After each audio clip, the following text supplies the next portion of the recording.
Great, we're going to get started with this session. I'm very excited to have Barb Moffatt and Vivian Dayeh, and unfortunately not Dragana Miskovic because she is out organizing a really large exam at this point, so she couldn't be with us today. But we also have Amanda MacKenzie here from the Office of Academic Integrity. She's going to be talking a bit as well if we have questions about things that are specifically around academic integrity issues. So what we're talking about today at this Learn User group is the use of Turnitin as a learning tool. So I think a lot of us are pretty familiar with using Turnitin as a plagiarism detection tool.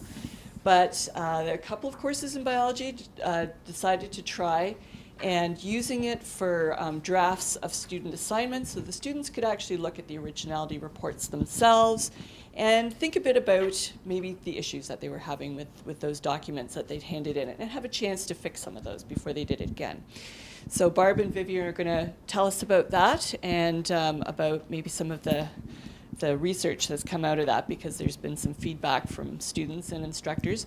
I'm hoping that we have people out in internet land through our live stream link.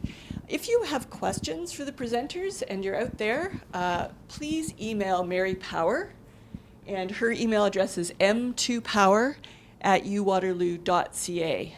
And she will manage any questions that come in and make the presenters aware of it. And I don't know, Vivian and Barb, do you mind if people interrupt you, or would you like to hold stuff to the end? Doesn't matter. Doesn't matter. No? Okay, great. Fine. All right, well, over to you. All right. Well, thank you very much, Jane. I'd like to say good afternoon, everyone. My name's Vivian Dayeh. I'm a lecturer in the biology department. Been teaching for a number of years now, and the course that I'm going to be talking a little bit about is an upper year level course, and some of the things that I've done with this course for the first time last fall term. But I thought I'd at least start by posing a quick question to everyone here. How many of you have writing assignments within your courses? Does anyone have written assignments in their courses? Yeah, a few people have written assignments in their courses. Now, how many of you have had a chance to use Turnitin in the past, or how familiar? Okay, looks like lots of people are familiar with Turnitin. Fantastic.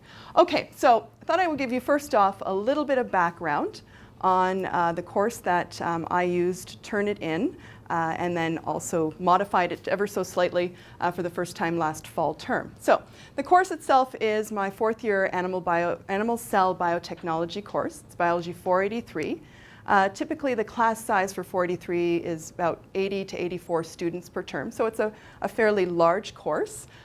Within that course I do have 2 written assignments, but these are done in groups. So again, to make it a little bit more manageable, groups of 3 to 4 form right at the very beginning, first week or so of the term. And those groups choose a cell line to work on for the first writing assignment. So they have to tell me a little bit about what the cell line is, where did it come from, what part of the body, what types of cells they are, and a little bit of history on that cell line.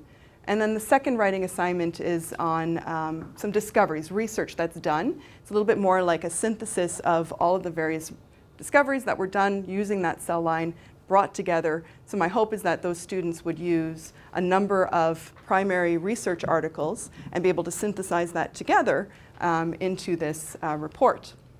Now, I've started teaching that course in 2006, and around 2009, caught wind of Turnitin, and thought, I'll try Turnitin for the first time. So Turnitin itself, as many of you know, it's a plagiarism detection tool. It's looking at matching text to other sources that are either journal articles, peer-reviewed articles, internet sources, or other deposited sources within the Turnitin database. So I've adopted that in 2009, and for both of those writing assignments, I had the students submit their final versions into a Turnitin Dropbox. And again, what would come out from that is what's called an Originality Report, and I would be able to look at that text matching and see how did the text match, if there was any possible issues on perhaps plagiarism with other sources, whether they were credited or not credited sources within the reference. The one thing, though, that I didn't do was my students did not actually see their Originality Reports. Only I could view the Originality Reports, and as I was working my way through those reports, the students didn't know what was going on. They weren't able to really see that response, whether or not it actually showed any highlighted areas that may have had some possible text matching.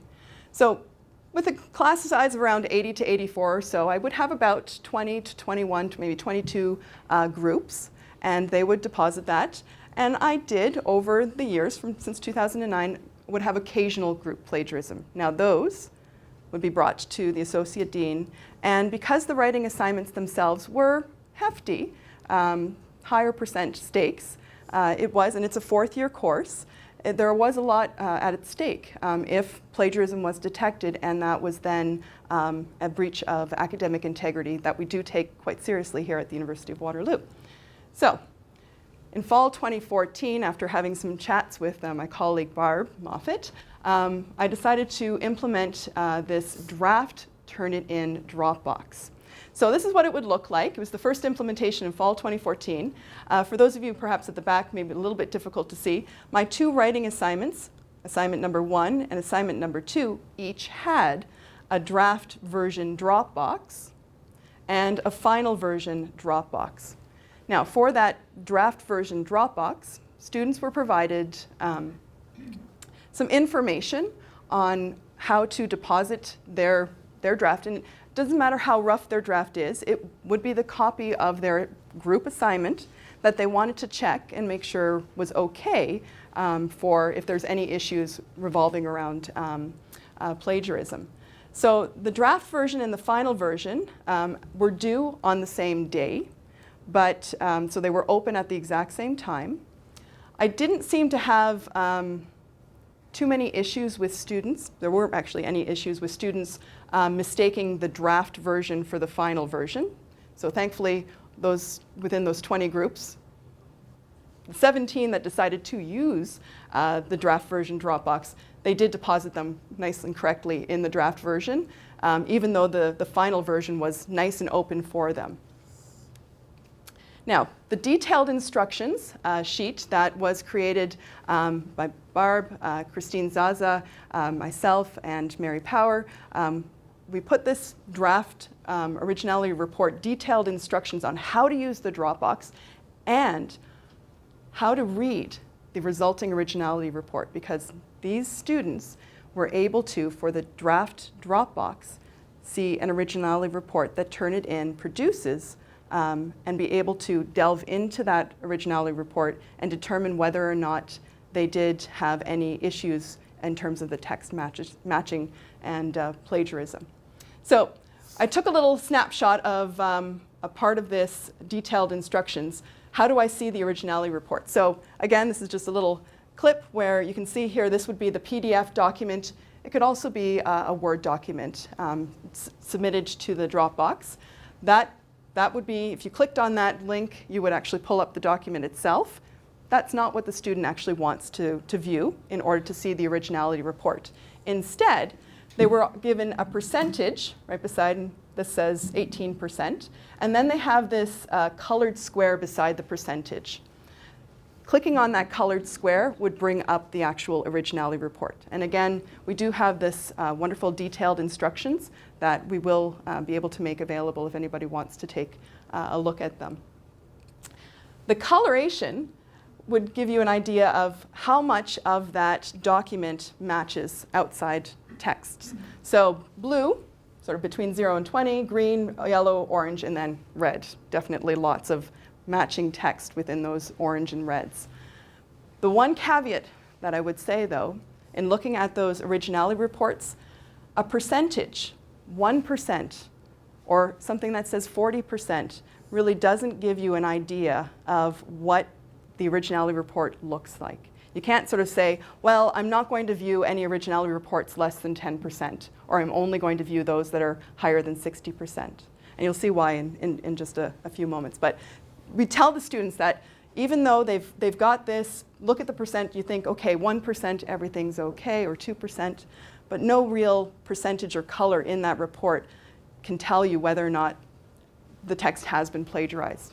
But what you would do is click on that colored square and bring up the Originality Reports.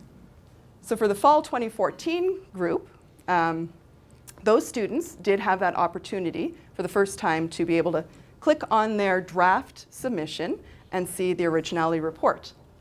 And so I pulled one of my groups. This is group 10. Their Originality Report, 34%. So again, some instructors decide I'm not going to view certain percentages lower than, might just completely discount that. But 34%, on the other hand, you might think, oh, that's quite a bit. I should really look into this one. So I decided to pull up this document. You can see it's a document file, a docx file. First page, all that's really highlighted, it's quite light, but in purple you can see here, Eagle's Minimum Essential Medium, supplemented with fetal bovine serum. So it's small little snippets. Not such a big deal for those little tiny snippets. This is easy text, nothing big. Nothing on the second page. Okay, so where's this 34% coming from? The references. Okay? Now there is an ability to be able to turn off the bibliography within Turnitin. Myself, I do include it just because I want to be able to see how things are matching. But I know you can do that. But for a lot of times, you might have 34% and originally think, oh, there's a big problem. But it might just all be in the references. On the flip side, you might also have a very low Originality Report. And a few sentences is only equal to 2 or 3%. And that is like maybe completely copied word from word from a source, which again is a problem. So students in my class really only had one opportunity to be able to deposit that draft report into the Dropbox and see their Originality Report. Once it came back, they had an opportunity to be able to make a decision on whether or not to change that document at all or not at all. It was completely up to them.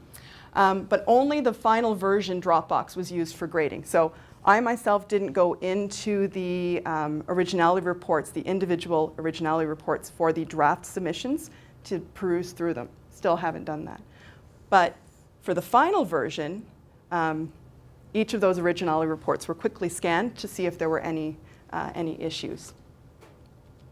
Now, for most of those Originality Reports, I did actually see a decrease from the draft version to the final version that was put in the Dropbox. But it was actually quite interesting that all of the students in the course, all of the groups had the opportunity to be able to deposit a draft version, but only 17 out of the 21 actually decided to submit a draft version. So there were some groups that decided not to do that. But the groups that did submit, they do tend to submit the draft about 3 to 4 days before the due date, before they have the final draft that's actually due, because you never know. The Turnitin Originality Report may only take a short period of time to actually be generated, but sometimes it may take a longer length of time. So we always tell the students to be able to submit a little bit early so that they've got a chance to process the Originality Report, take a look through, and then make modifications as needed. Now that being said, in using Turnitin, we do have to provide them an opportunity to not use Turnitin if they do please, or they don't want to. Within my course, the way that I pose this to the students is if they don't want to use the Turnitin Dropbox, I do ask them to provide me with a paper copy of the report and then print off all of their references and highlight what areas of those references that they've actually used to be able to synthesize their document that they've submitted to me. So my questions for me, in terms of reflections, was did this reduce the number of plagiarism cases? Well, I didn't have any last term, which to me is quite nice because again, it's a 4th-year course. There are fairly high stakes with this. Students are getting to the point where about graduation time. So at least for round number 1, I didn't have any plagiarism cases go forward for neither of the 2 assignments from my last term. Now, my other reflection questions were sort of what are we teaching the students and are they learning? And again, I'm still reflecting on this because giving them that opportunity to change their version of their document, Are they just tweaking it ever so slightly so that it's not matching? Or are they realizing that, yes, this is perhaps something that I need to rethink and put together a new part of that document? So again, still sort of debating on whether or not they're actually learning. The one key thing, though, that I would say is in fourth year may not be the time to actually start this in terms of implementation. So I'm actually quite pleased that this was also done in a first-year course, and my colleague Barb Moffatt's going to be able to talk about implementing this into a first-year course and then seeing that maybe perhaps it won't have issues in later years. Okay. Thank you. You were great. Thanks. Okay, so I'm going to be presenting on behalf of Dragana Miskovic. I'm very sorry that she can't be the person to be here because she has been an unflagging participant in trying to help students in first year in biology be successful in both the lab and in writing lab reports. And I have been her co-pilot because I end up doing the investigations for the Faculty of Science for Policy 71 mishaps. And so we've kind of we're trying to be proactive. I find in talking to students, it's less about giving them a penalty, it's more helping them recognize and own their error and move forward. And this is a very large course. I thought I'd just tell you a bit about it, but it's a cell biology course, and what I'm talking about here is the lab. We're also using Turnitin in the lecture portion, but it's a large enrollment course, and it's about the first time that the students have had a written lab report assignment. And in order to help that process, Dragana has 2 lab reports, one at very low stakes, 5%, and the second report being higher stakes is 20%. So you can see we're trying to step up on the expectation and the performance. So I'll take you through a few of the issues that we were trying to deal with and then tell you about the strategy, because it's a multi-part strategy and Turnitin is really only one part of that. Very large enrollment course, you can see here, with students taking it from from just about all faculties for different reasons. Some of the engineering students are those either moving from in a non-degree term into science, or they are doing an option to perhaps go to professional school, if you're wondering why some of these folks are doing this. So some of these students are broadening, taking it as elective or moving into science. Over the course of the term, 40 students dropped, again, from all those different faculties. Their experience in writing lab reports is quite variable based on their high school experience, so some of them have actually done written lab reports. And in fact, in some high schools, the students will tell me that they actually use Turnitin. So some of them already even know about it. Our biggest point here, really, is they have very little experience in reading the primary literature and in synthesizing that information and citing the resources they used. Okay, the synthesis word. They're so focused on paraphrasing, and paraphrasing in their world is let's get a sentence and let's get the thesaurus out and change a couple of words and Bob's your uncle, I've got my thing done. And so they grab paragraphs. Many of the students I meet on the lower, on having made mistakes, they grab certain paragraphs and then change the words. They either forget to change the words or whatever. So what I really would stress to any instructor listening to this is we're really trying to encourage them to synthesize that information. Could they own the idea rather than use this paraphrase? So when working on your course syllabi, try to stress synthesis. What does it mean to really go home and tell your roommate what you did in the lab report, okay? And then citing your references, we have a real issue on what is common knowledge, or what really needs to be cited, and then linking what the person actually said, reading the actual document versus somebody's reference of it. We repeat our experiments from year to year. Okay, mea culpa. They are very large labs. It takes a lot to start new experiments. So it is very true there are hundreds of copies of these reports available or whether they're siblings, friends, boyfriends, previous students, course hero, whatever. And then another big piece is there's a big hesitation on the parts of our TAs to grade according to a marking scheme. They do not want to be the bad guy. And so they want to have little private conversations. They want to just hope that it gets fixed. They want to say, oh, that's a first-year student. I don't want to do anything. So they don't want to give a bad grade, and they don't want to report. So they're two different things. One is giving an honest grade to the student, and the student at least gets some chance at reflection, but then there's the chance of reporting that. So we have had, and this is, this hesitation is quite obvious when you look at the number of reported cases. So we're talking of a class of, 800-900 first-year students with no experience writing, and up to 2012 we've got look at that, 1 or 2 cases. So you get an idea that there's a problem. So and not that I'm all about trying to get people. I work pretty hard on trying to teach integrity when I have meetings with students, rather than telling them that they're bad people or devious, which they're not. So if we look at the grades that they've had over the term, the past few years, you can see that the grades are very high. So there's 2 concerns here for Dragana. No improvement in the grades from the first report to the second. So where's the learning? Like, are we?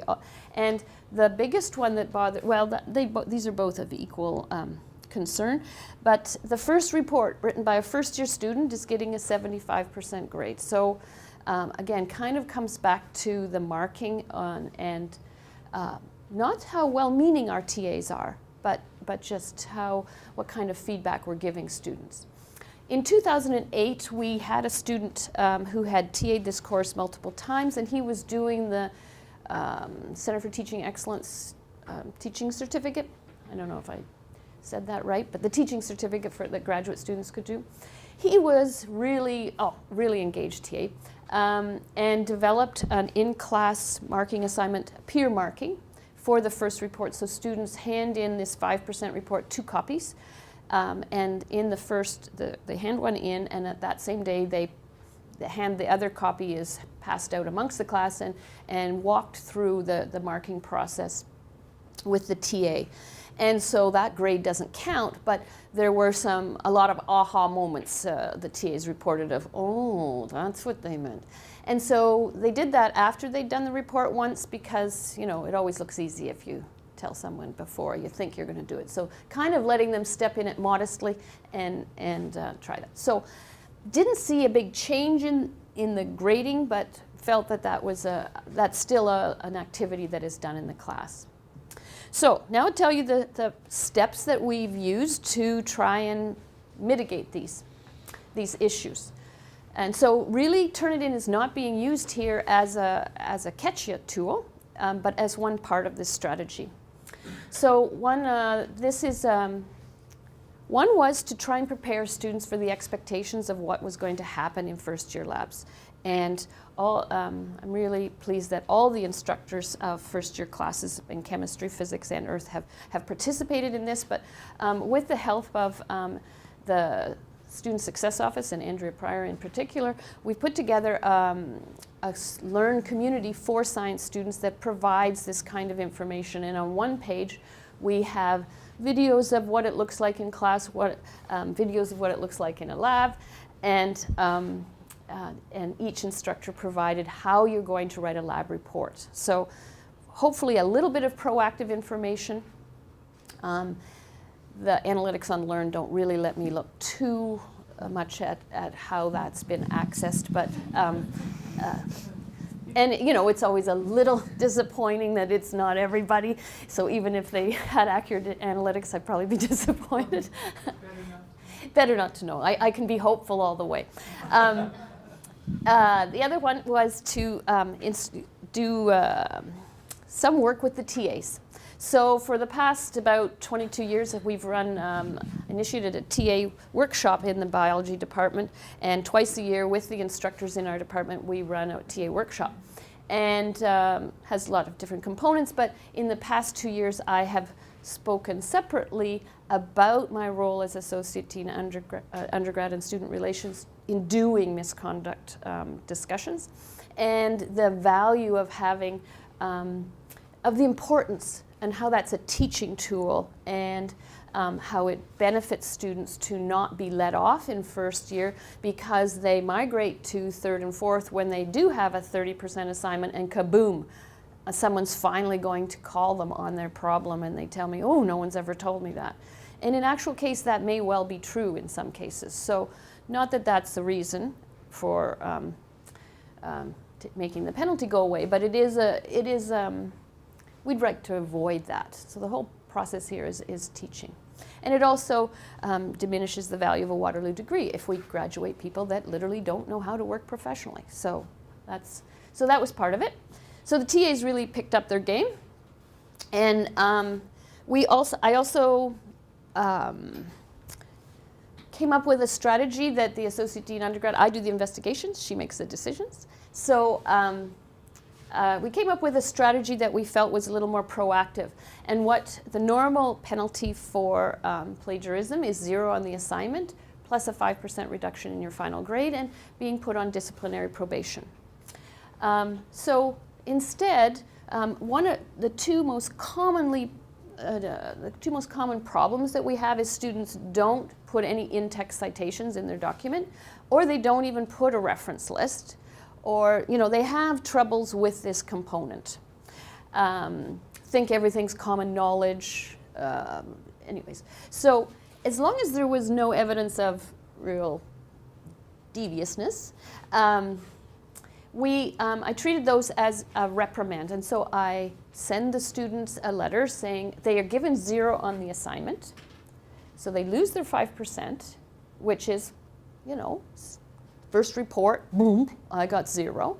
But instead of letting them kind of put that away and not really recognize it, I send them a little letter saying, guess what, I know you got 0, and I know why. And it's a nice letter. Doesn't say, and I send it along with a little PDF of maybe how to avoid that. And I say I'm going to keep that letter. And really all it means is if they come again, if they're reported by another instructor, they can't say, I didn't know. And that's all the letter says is, I know you've been told, and that's it. So that was a little way that I thought we were both kind of meeting each other in the middle. Dragana made very detailed instructions for how to do the lab manual, and these are also posted on SciSpace.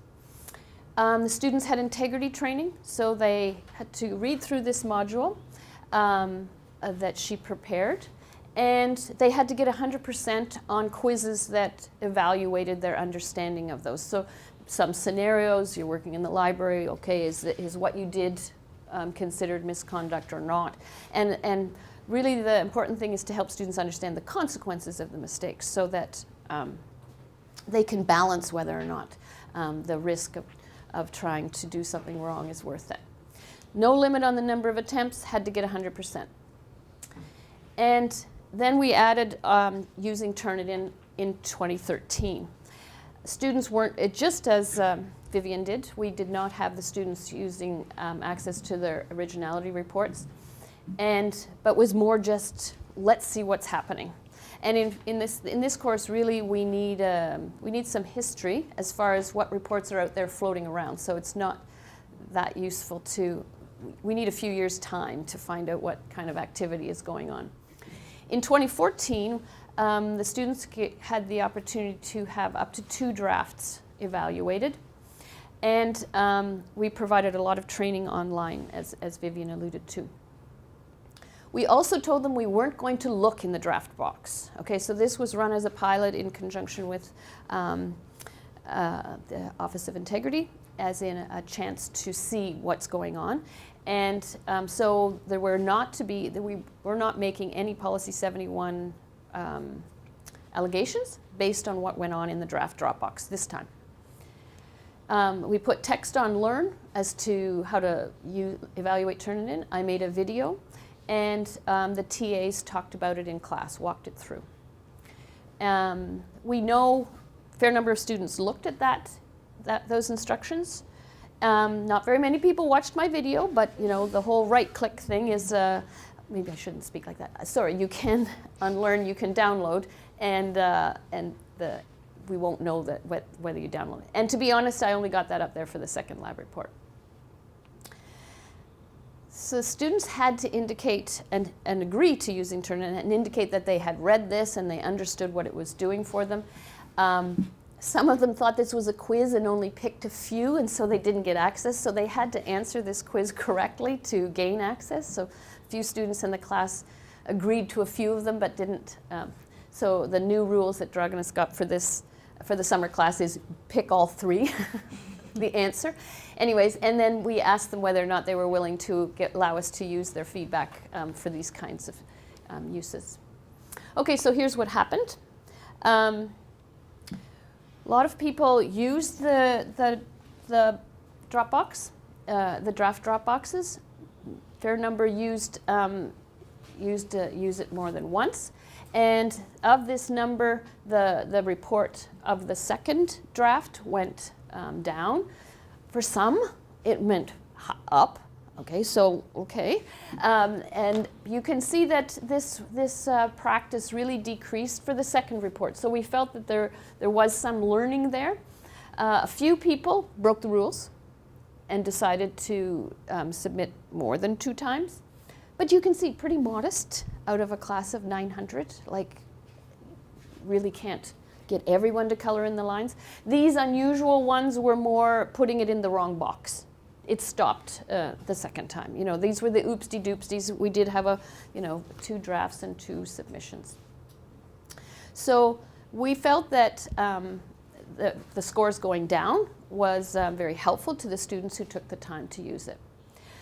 Just wanted to bring one point forward, at least for our use in labs that are reused. We get very high scores just because, for just about everyone we'll get some score, just because of the terminology the reagents are used in the lab, and they're all reporting in some kind of table. The reagents are common and positive and negative. What can you do? So, yeah. So this is the big difference. You can see that 2012 we have 1 case, and in 2013 we have 76. But 68 of those were just warnings. Very few people did it again. Spoke to all of those, but those folks, I said, how many times do you think we need to tell you? Lots. That's the answer, lots. I said, okay. Big girl now, this is the end of the line. Some people, these are just excessive collaboration. They work together, different problems. So we don't mitigate all the issues, only the citation problems. But you can see we're getting a little better. Class size just as high. And so pretty happy with this as far as I'm not meeting with all these students. I offer to meet with them. Some of them actually ask to come in and go over it. So I do make myself available for that. But what you can see is the grades really dropped in the reports as far as the year we used Turnitin. But what we're really delighted with is the grades are going up in the second report. So we're seeing an improvement in the performance in the report, but maybe a little more accurate grading as far as what's being assessed. So students who used the draft Dropbox had a higher grade than those who didn't. We could say that those, we'll get to it, but those students may have been not doing it at 3 a.m. the day before, so they've actually put a little more effort into it. But really pleased to see that that's even getting better as time goes on. So this is a course that captures 70% of the incoming class in science, and so the plan between Dragana and I was, let's try and get them on board so that going forward we've helped a lot, or at least they understand the tool. I think it's really important for people to understand what that tool can detect, so that even if they didn't make a mistake, they will be comfortable when someone says to them in 3rd or 4th year, I'm going to check your group work using Turnitin. Okay, I understand what that can do, and I'm not afraid of that. So why do we have lower grades? Perhaps they're actually writing the reports themselves instead of reusing ones that we know that we can find. So the marks in the first lab report are, there's a little more effort. We're insisting on correct referencing, so students are losing grades if they're not doing that. And the TAs are more comfortable in bringing those cases forward. This is a big, big part of this, and so I think anyone who's going to use Turnitin, either the instructor themselves has to be willing to invest the time to look at those reports, or they have to train their TAs well. I would say even going through for this presentation, because we hadn't peeked in the draft box, and by looking at that, it's quite clear the consistency in the TAs is still not where it needs to be, and so that's something we're going to work on. So we're going to tighten up the integrity information to make it more accessible. When I looked at it, there's a lot of items there that tends to get people to say, well, let's see if we can do the quiz without looking. That's a lot to go through. We are going to look for misuse of the drafts going forward. And so I think that will limit the number of people who decide to put 3 in. We are going to award 50% of the earned grade instead of giving them 0, because I looked at a lot of those reports and some of them were just so beautifully prepared. And I just think it's the wrong message to tell a student on their very first report, that effort that you put into that is worth 0 for this little error. So if we continue on our path of trying to meet students halfway and recognizing the learning in this whole thing, I don't think their reports were worth 0. And we're going to deliver the reprimands in a paper format of the students that repeated this offense. Numerous said, oh, I didn't get your message. And recruitment has told us that students now like receiving paper, so I'm going to write the messages out and deliver them when they get the reports back. So those lucky customers will get an envelope. And we are definitely going to put more information in the TA workshop. I think I'm really going to work on encouraging the TAs to. It is really important to grade accurately, because even looking at second reports, when students come and say, I was never told that, talked to a student yesterday about this, and it's absolutely true. Ask for her first report, and the first TA never said anything. So I think if I'll be able to sell that to the TAs to recognize how unfair that is to the student. We will really be in a very positive position. So thank you very much.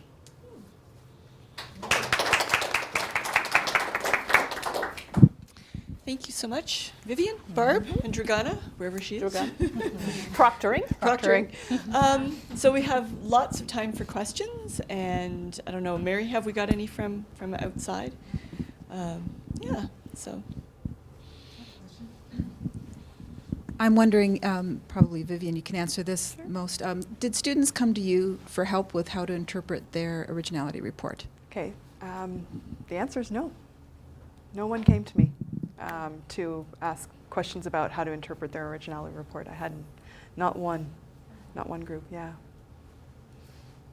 Kind of wish that I might have, but they all seemed okay with it in the end. I think the document was really good, I think.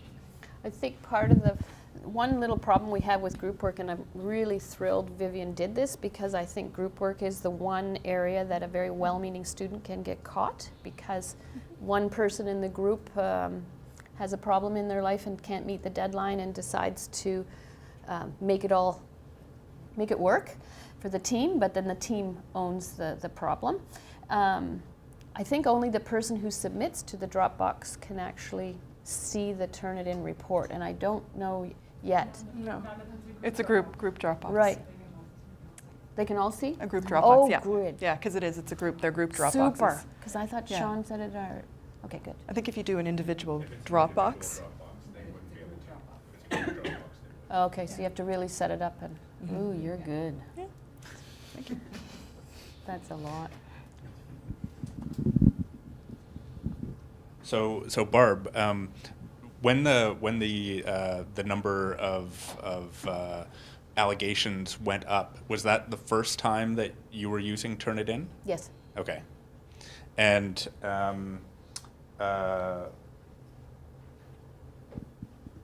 for your assignment, was it did students have the opportunity to submit more than one draft for you? And did they? So the students did not have the opportunity to submit more than one draft. So that was a little bit of a difference between what was happening in Biology 130 L and my course. So for me, they had a one kick at the can for that draft version, saw the Originality Report, and then only one submission for their final version. And they, like I said, they weren't able to actually see the report that came from it. Could they cheat? Could they? Vivian, I was just wondering how many students opted not to hand their paper in via Turnitin? So I, since implementing Turnitin, have not had a single group opt out of Turnitin. I think that's what it's been across campus, actually. Yeah. Yeah. Even though I give them the option to, they've all just, yeah. How about you? Yeah, Dragana didn't have any. Okay.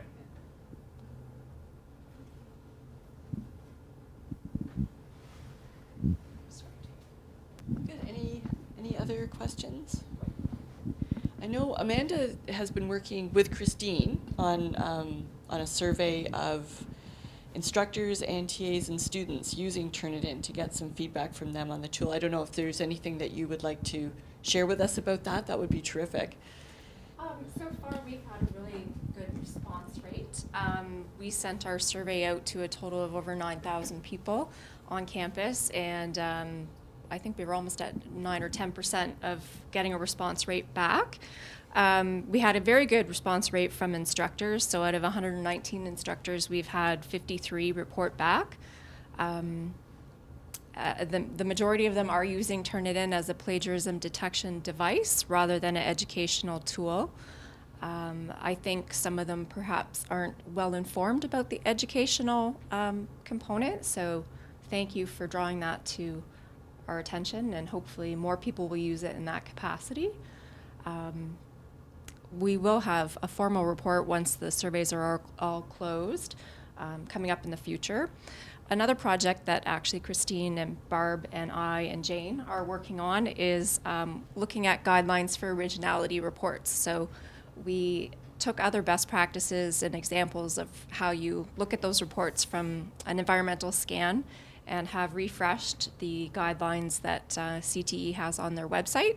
We've actually made a quick guide as well, which is a really nice, simple tool to try and help instructors that might not have the time to dig through some more web pages to learn about it. And we've also created student guidelines, which previously had not existed. So I think this will be a nice resource for students. I know, speaking with the Federation of Students, they've said it's like sending your work into a black hole. They're not really sure what happens to it.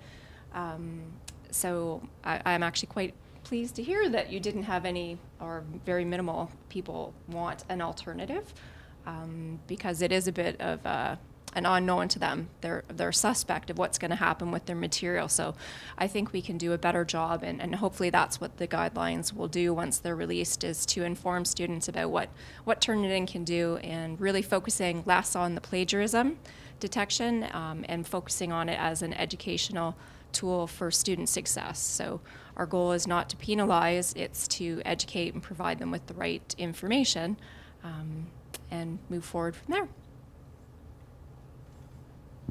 I'm going to work on getting some testimonials from the TAs as far as their comfort level, and from students who have had some mishaps. There are a number of students who are very comfortable giving testimonials about their acts of misconduct and how it happened, in hopes that it will help other people. And so I'm going to collect a few that maybe we could use publicly.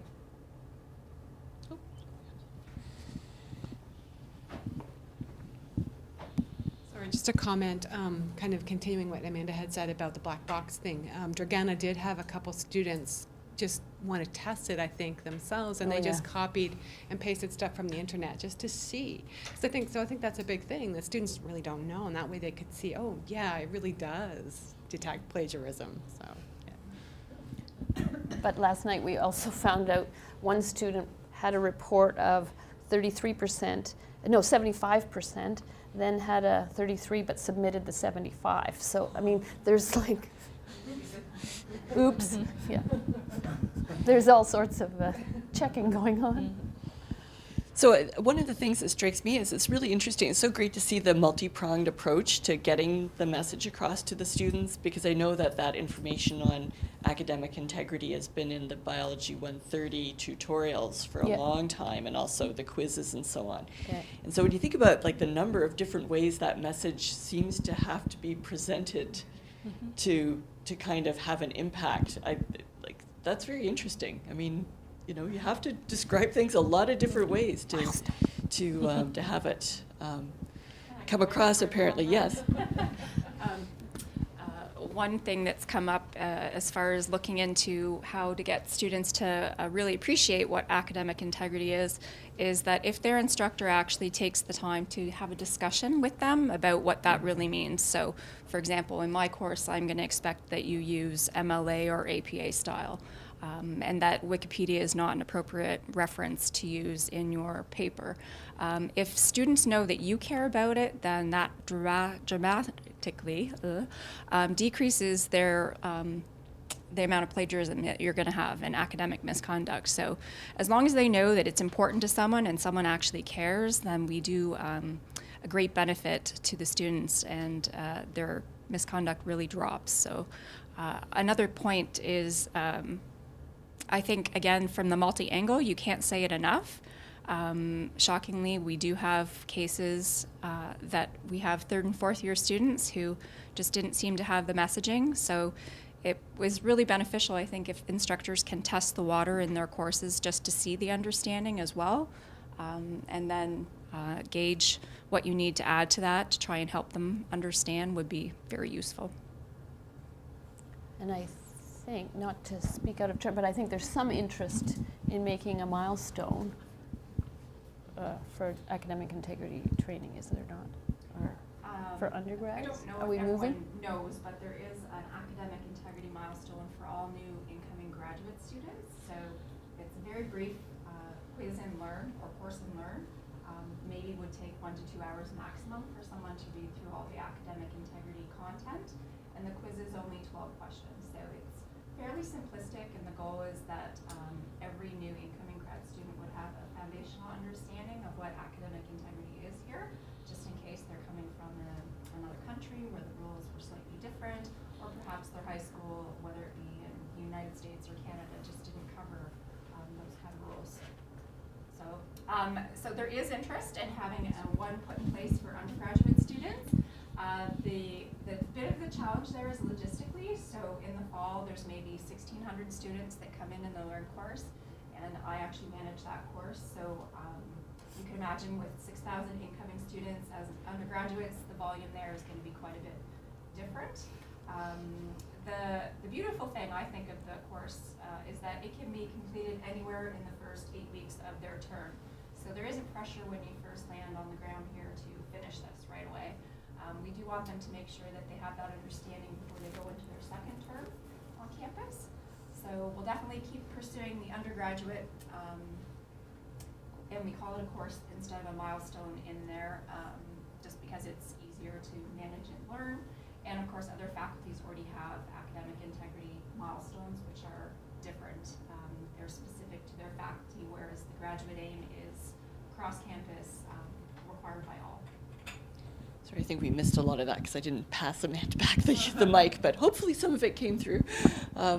One other thing that I think is interesting about what's going on in biology too is that you've got first year and fourth year. It'd be so neat to see some of these activities in second and third year as well, and just to see what impact that could have on different courses. I did in my distance ed version of Human Physiology, Biology 273. I did a very similar draft version, Dropbox for Turnitin, and final version as well. Class size was about 80 or so, and these were mostly first and second year students that would have been in there. So very similar, although I did have one case where a student submitted the exact same document as in their draft version that did have an issue into their final version. And yes, that was one, unfortunately, that did just not change it at all. Should we get the mic to the right place? So we can get your question? Just a semantic kind of question. So the documents they're submitting to the draft box don't go into the Turnitin sort of master Yeah. overview. So it's just an opportunity to use Turnitin comparatively and, okay. Because I was wondering how you would avoid the draft looking, or the final version looking similar to the draft. You can have, it's it doesn't get deposited in there, so.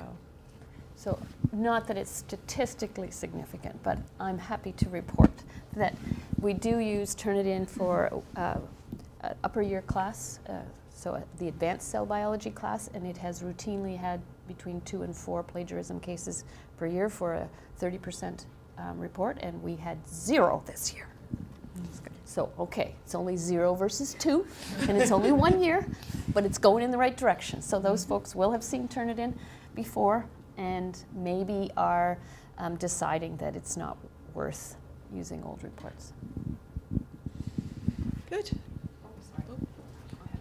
Just to clarify about the draft thing, the draft actually does go into Turnitin.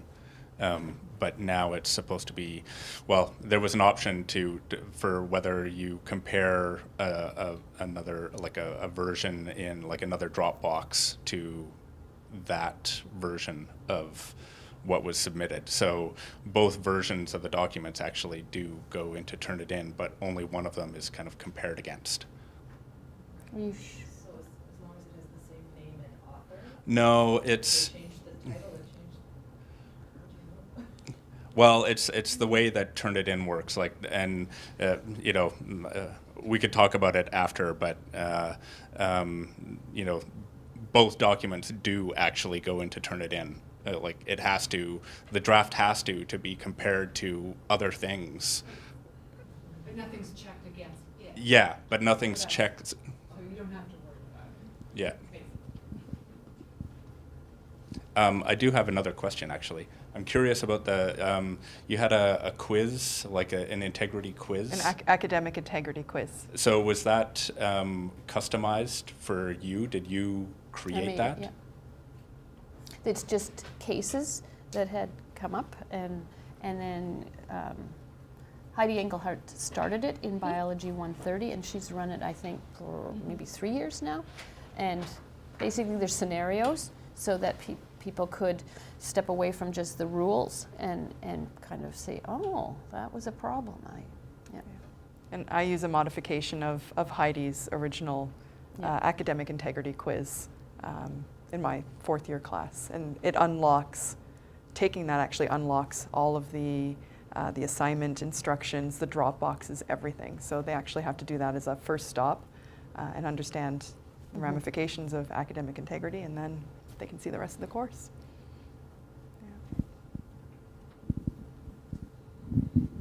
I had a question about whether you use the functionality of grade mark in Turnitin in either of your courses. We don't, but we're very interested in using it in the co-op marking. Or we're definitely. I didn't really appreciate all the features of Turnitin, but the macros might be very, very useful in the marking. Useful. So we have to work on the access. And it might be quite useful in 130 in 130L. Yeah, that's one piece of functionality of Turnitin that we're investigating in the survey is the use of grade mark. If anyone here doesn't know what it does, it essentially allows you to drop in standard remarks into a paper all online without having to download any of your papers. So you can mark on an iPad remotely. I'm not an instructor myself, so I'm not sure whether the comments are as broad as they need to be, but you can also have the opportunity to leave an audio message to the student as well.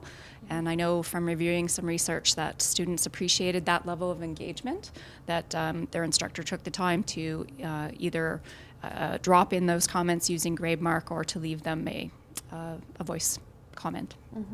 I think we'll try and pilot it with a few TAs and see if they'll get on board. Co-op's using it for WattPD too. So.